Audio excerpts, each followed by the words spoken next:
is this, and I'm going to show you the fundamentals of the high ready position. Okay, so if I'm shooting at my target, what I like to do is I'll face the target. We'll call it presenting our plates, which obviously maybe none of us are wearing body armor right now, but it's more of a combative stance for shooting. If I am wearing body armor, I'm not giving them my side to where there's no plates. I'm giving my plates to the target. But from a combative standpoint, right, where I have to move through a structure or move, it's hard for me to move sideways, right? It's easier for me just to walk forward or backwards. So if I'm gonna fight someone, I'm fighting looking at them, right? Versus standing sideways. So I have like that slightly athletic stance, okay? And I'm looking at the target. One of the big things here is I'm not going to bring my head to the sights. So my body position is step one. Next one is going to be our sight alignment and our sight picture. But see how my head didn't move, right? So as I grab my sights, I bring the sights to my eyes.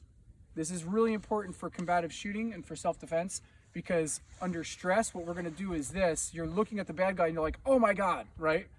And the gun comes out and we're like this and we're staring.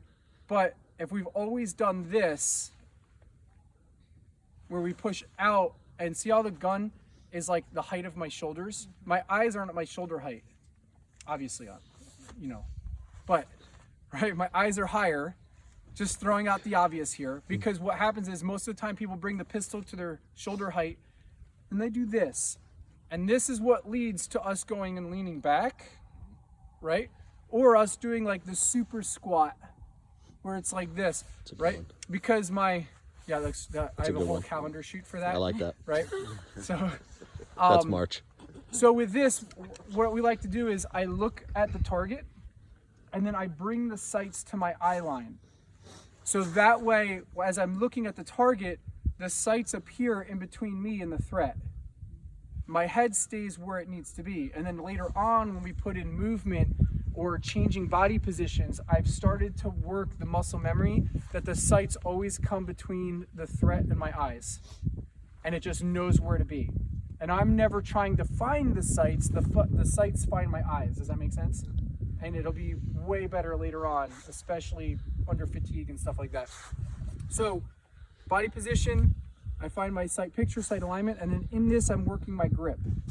Okay, we'll get into the grip here a little bit more later. Once I have that, I have my breathing, my trigger squeeze, I set the trigger, right?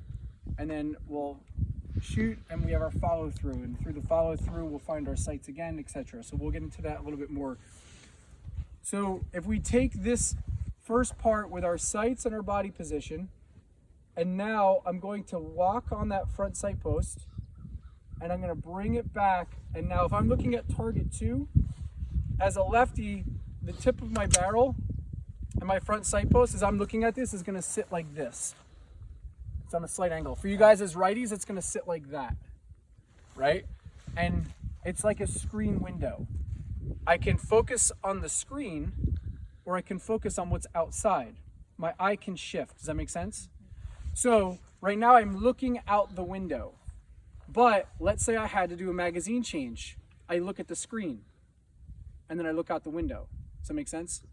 So this is my workspace. So right here I do my magazine change. I shift focus. I find the magazine well. The magazine goes in. I work the slide and now I shift focus. I'm back out the screen, right?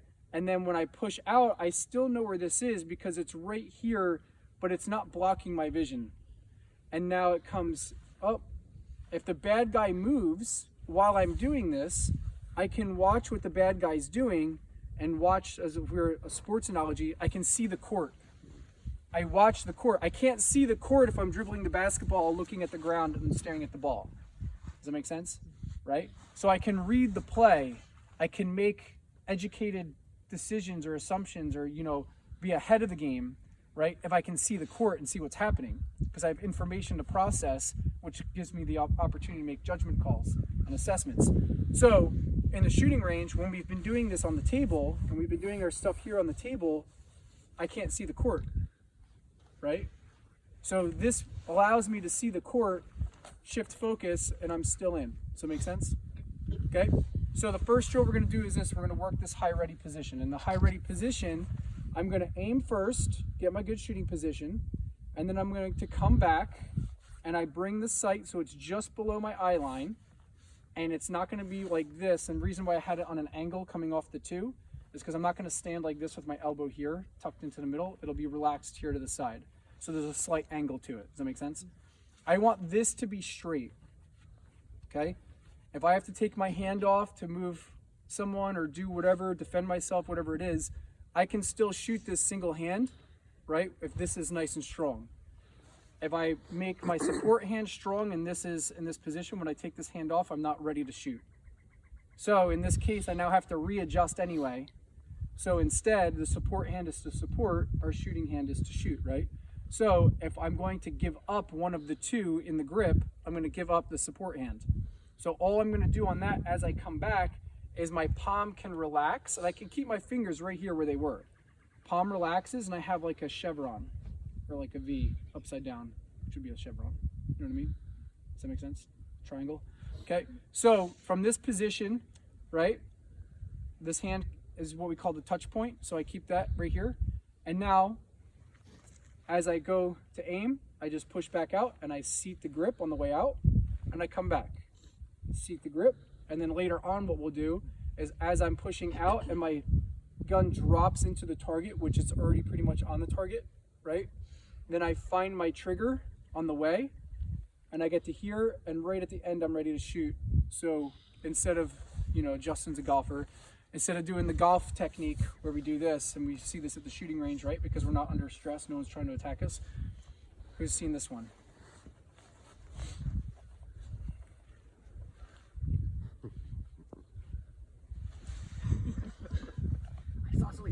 Right? You know what I mean? So we have like 20 steps. And I say it's like the golfer because the dude comes up and he does the, you know, it's 5 minute, you know what I'm talking about. Yeah, he's got like a 10-minute pre-shot routine, yeah. Obviously, pre-shot you're not talking routine. about deep woods golf. Yeah. That's a little different. So does that make sense so far? Yes, I know that was a ton of information. Like, oh my God. Right? It's all good. There's a quiz now. So, what we're gonna do, and we can stay like here. We don't have to spread all the way out to all the barrels right now, right? We can just get in the line basically from this white barrel to this white barrel. Okay. So let's get online. Pick a target to aim at, right?